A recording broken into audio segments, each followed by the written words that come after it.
Les amis, bien le bonjour, j'espère que vous allez tous excellemment bien. On se retrouve pour une toute nouvelle vidéo et pas des moindres, tout simplement parce que c'est la toute première vidéo de ma chaîne et c'est également la première d'une longue série. La série durant laquelle on va tout simplement faire le tour de la France. On va aller dans des salles de sport indépendantes, donc pas dans des basic fit mais des salles plus petites, à taille humaine on va dire. Dans ces salles on va faire l'interview de coachs et de gérants des salles, donc ça peut être très intéressant. Ils nous raconteront des anecdotes de ce qui s'est passé dans leur salle, s'ils en ont.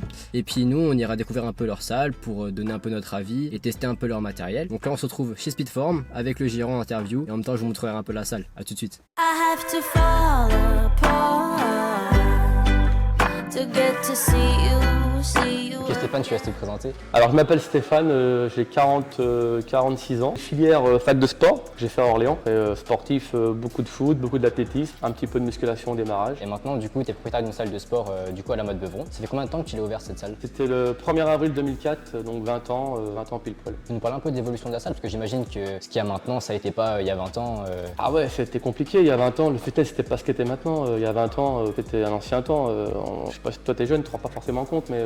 Moi je venais tout juste de naître. Il y a 20 ans si tu veux, c'était un petit peu l'image, les salles de sport c'était cliché, c'était les bodys dans les salles, les femmes elles avaient un petit body string, enfin c'était vraiment à l'ancienne quoi. Et le monsieur tout le monde n'avait pas en salle de sport, il jouait au foot. Bon les gars on se retrouve pour le premier exercice de la séance. Donc je répète, séance dos. Donc on va commencer par des tractions, un exercice assez classique qui est très efficace. Hop. Donc là je pars sur 10 répétitions. Comme je dis, je reprends un petit peu la salle suite à ma blessure à l'épaule. Donc là sur cet exo, pensez bien à rester bien gainé. On met bien les épaules vers le sol. Et on emmène aussi les coudes en direction du sol. Faut pas tirer avec les bras. Et on contrôle bien le mouvement tout au long du mouvement. Donc maintenant par rapport à avant, qu'est-ce qui a évolué dans ta salle?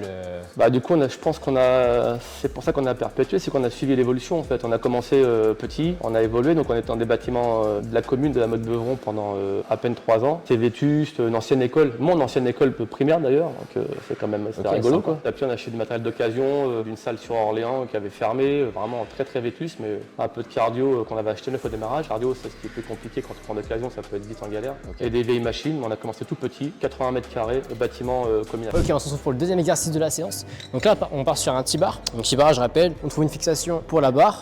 On vient prendre une poignée comme celle-ci, qu'on peut retrouver au niveau des poulies en général, des poulies de tirage pour le dos aussi. Donc là, on va venir placer en butée la poignée contre la barre. On commence toujours avec le dos bien droit, on ne peut pas se blesser.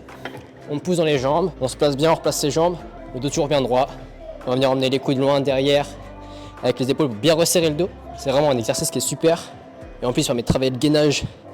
Voilà, nickel. Là, je vous donne un petit tips pour décharger vos barres. Vous prenez un petit poids, par exemple 2 kg. Vous venez le placer sous le premier poids. Vous faites rouler la barre dessus. Vous glissez les poids, vous enlevez. Et là, il n'y a plus qu'à enlever le dernier poids. Hop, et on est bon. Tac, nickel. Alors, on se retrouve pour le troisième mouvement après. Pour toi, maintenant, à l'heure d'aujourd'hui, quel serait vraiment le gros point fort de ta salle qui fait qu'elle perdure dans le temps et qu'elle évolue toujours autant? Je pense que ce qui ressort régulièrement, c'est la convivialité. Parce que déjà, on n'a pas le choix, on est dans une petite commune de 5-6 000 habitants avec un potentiel de 10-15 000 avec les villages alentours. Mais il est vrai que tu peux pas te faire comme les grosses usines à gaz, tu peux pas faire où tu as un pion, c'est un personnel, tu as un badge, tu rentres. Donc nous, c'est la convivialité, je connais le prénom de tout le monde. Voilà, chacun apprend personnalise. La personne qui veut me dire boire un café, elle boit un café. Elle me parle, je fais un peu de social, tu connais, tu as travaillé ici donc tu vois un petit peu. Forcément, ouais, c'est une salle très familiale. Voilà, c'est ça, du coup, basé sur des cours collectifs avec un vrai coach, une personne qui est là, avec du service derrière où on monte les machines, on fait des petits programmes personnalisés. Deuxième mouvement de cette séance, cette fois-ci on passe sur une machine, une Hammer, une très bonne marque, si ce n'est pas l'une des meilleures d'ailleurs. Donc c'est un tirage convergent, donc là je vais vous montrer comment ça se passe. C'est une très bonne machine que j'aime bien faire pendant mes séances. Donc là on vient attraper une poignée, donc soit vous le faites unilatéralement, soit on prend les deux en même temps. Donc cale bien son poitrine contre le dossier devant et on va venir tout simplement tirer les coudes vers l'arrière et pareil bien resserrer le dos derrière. Nickel. Franchement cette machine elle permet de mettre assez lourd et on a un très bon ressenti. Et les gars, si jamais sur cette machine là vous n'êtes pas à l'aise avec la prise qu'il propose, vous pouvez prendre aussi une poignée comme celle-ci qu'on retrouvait souvent sur pareil que tout à l'heure, les poulies pour les tirages. Et vous venez mettre tout simplement votre poignée par-dessus, ici. Et une fois qu'on est là, et au lieu d'avoir une prise en pronation, on va tout simplement avoir une prise neutre, ici. Voilà. Pareil, on cale bien le buste, on se tient bien, et on va tout simplement, hop, tirer en prise neutre. Et vous voyez, le mouvement il est un peu convergent. c'est-à-dire qu'on n'a pas un tirage tout droit, il est sur un axe. Donc on va chercher vraiment un mouvement très intéressant pour le dos. Est-ce que tu aurais une anecdote à nous raconter un peu sur cette salle qui a quand même 20 ans, donc il y a forcément des choses qui se sont passées? Je vais te dire un truc.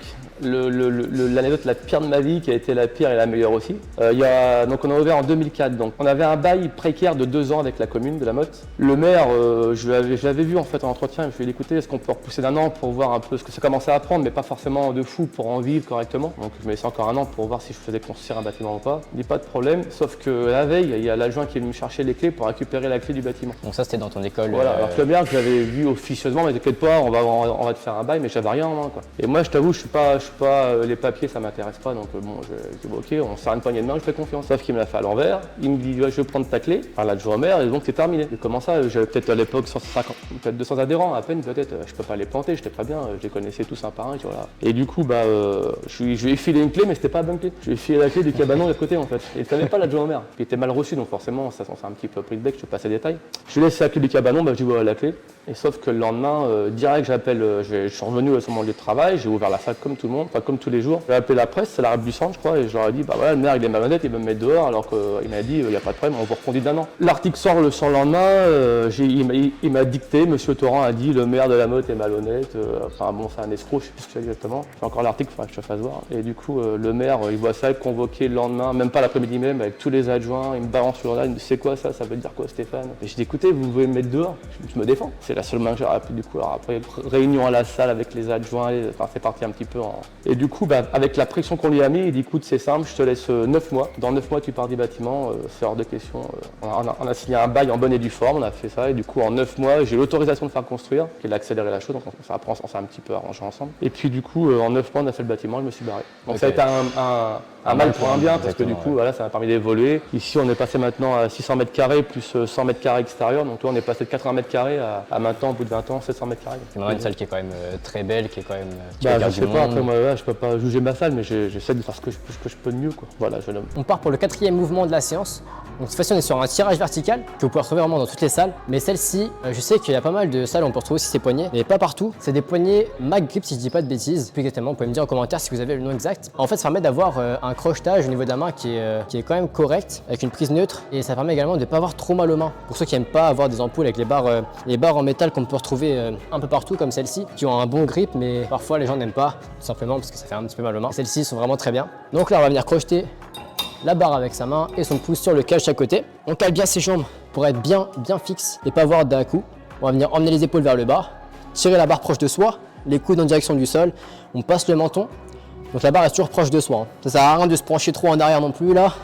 Ici, parce qu'on arrive sur un tirage horizontal au final, donc c'est plus intéressant. Donc là, on reste bien droit, bien gainé. Les épaules restent fixes vers le bas. Et on va emmener les coudes vers le bas, tranquillement. Et là, on a un exercice qui est vraiment super. On se rapproche un petit peu des tractions.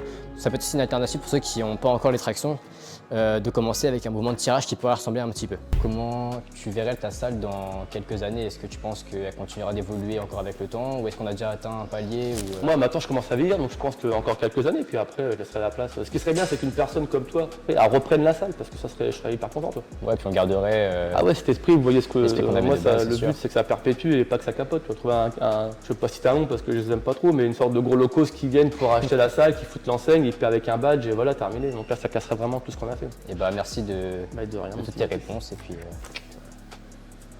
à bientôt. Ok les gars, donc là je suis retourné dans la salle de cross-training pour faire un petit peu le résumé de cette salle de sport. Donc si je peux résumer un petit peu, c'est vraiment une salle, comme vous pouvez voir, qui a un super décor. Moi qui ai travaillé dans cette salle pendant plus de 2 ans, je peux vous dire aussi mon ressenti un peu sur cette salle. Donc c'est une salle très familiale, donc qui est très accueillante, tout le monde se parle, tous les coachs, le gérant connaît tous les prénoms quasiment. Un gros plus dans une salle de sport, je trouve, surtout contre les grosses usines comme Basic Fit qui arrivent, parce que c'est vraiment des choses qu'on ne peut pas retrouver là-bas. Franchement, avec le nombre de personnes qui passent tous les jours, c'est impossible pour les gérants d'accueil, les coachs de connaître tous les prénoms, de parler avec tout le monde. Donc là, c'est vraiment très familial. Et en plus, on a eu l'occasion aussi de pouvoir faire plein d'événements avec la communauté qu'on a. Et c'est vraiment super parce que tout le monde est toujours réactif sur ce genre d'événements. Par exemple, on a organisé des tournois de pétanque, une balade en moto. C'est vraiment super sympa. On a organisé aussi un Koh-Lanta. Et ça rapproche tout le monde. Et derrière, on a des personnes qui se revoient après. Et c'est vraiment un gros plus. Ça crée vraiment une grosse communauté qui est très soudée. Et franchement, ça fait très plaisir parce que les gens ont plaisir à venir ici, trouver dans la salle. Et comme vous pouvez voir, même une personne qui n'est pas forcément là pour le social, on a vraiment de quoi faire, des machines dans tous les sens pour tout travailler. Des machines comme du Hammer, c'est vraiment des machines qui sont super, qu'on retrouve vraiment pas partout. Après, forcément, on a des machines plus classiques, comme on a parlé tout à l'heure, du tirage, etc. Mais vraiment, les gros plus, c'est quand même la qualité du matériel qui est quand même très bon. Une salle qui est quand même spacieuse pour la ville que c'est. Je répète qu'on est à La Motte-Beuvron, c'est quand même une petite ville qui est en pleine campagne. Donc avoir une salle de 600 mètres carrés comme celle-ci, aussi bien équipée avec des coachs qui sont vraiment super, des gérants super, c'est vraiment un gros plus les gars. Donc si vous passez dans la région de La Motte, eh ben, n'hésitez pas à venir. Franchement, ça fera découvrir une salle qui est vraiment super et ça change de plein de salles. Donc n'hésitez pas. Donc au passage, j'aimerais aussi remercier Stéphane qui m'a fait le plaisir de faire l'interview et qui vous a partagé une anecdote qui est super sur la salle, sur l'évolution qu'elle a pu avoir. C'est vraiment sympa de sa part d'avoir accepté de participer à cette vidéo. Donc j'espère que ce contenu vous plaît parce que c'est vraiment le début. Si je peux résumer un peu le but du concept, c'est vraiment de faire le tour de la France. Donc en même temps, c'est un kiff pour moi de faire un petit road trip comme ça. C'est vraiment l'aventure, j'adore ça. Me retrouver un peu seul face à moi-même et en même temps vous faire découvrir ma passion un peu qui est la musculation et mon métier parce que du coup, pour ceux qui ne le savent pas, je suis diplômé d'État. Donc c'est aussi un plus et on va dire que j'ai une légitimité aussi à le faire en plus pour donner mon avis et en plus